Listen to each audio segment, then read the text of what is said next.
ত্রয়োদশ জাতীয় সংসদ নির্বাচন সামনে রেখে ভোটের মাঠে সরব প্রার্থীরা। উন্নয়নের বার্তা নিয়ে ভোটারদের দ্বারে দ্বারে ছুটছেন তারা। তবে প্রার্থীদের আশ্বাসে গা ভাসিয়ে না দিয়ে এবার সৎযোগ্য প্রার্থীকে বেছে নিতে চায় ভোটাররা। শনিবার নিজ এলাকায় ঠাকুরগাঁও সদরে গণসংযোগ চালান বিএনপির মহাসচিব মির্জা ফখরুল ইসলাম আলমগীর। এ সময় তিনি বলেন, বিএনপি ক্ষমতায় গেলে ১ কোটি মানুষের কর্মসংস্থান হবে। তাই ভয়ভীতি উপেক্ষা করে ধানের শীষে ভোট দেওয়ার আহ্বান জানান তিনি।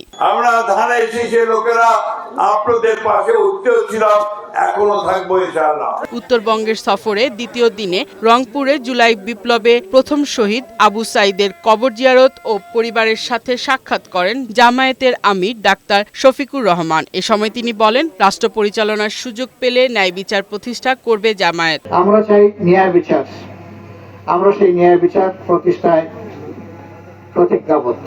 পরে গাইবান্ধার পলাশবাড়ীতে নির্বাচনী পথসভায় যোগ দেন জামায়াত আমির। এই সময় নিরাপদ দেশ গড়তে গণভোটে হা ভোটকে জয়যুক্ত করার আহ্বান জানান তিনি। গণভোট সফল হলে সাধারণ নির্বাচন সফল হবে, তাই গণভোটের পক্ষে হা বলতে হবে। খুলনায় জলাবদ্ধতা নিরসন সহ ৭৪ দফা ইশতেহারের ঘোষণা করেছেন খুলনা ৪ আসনের ধানের শীষের প্রার্থী আজিজুল বারী হেলাল।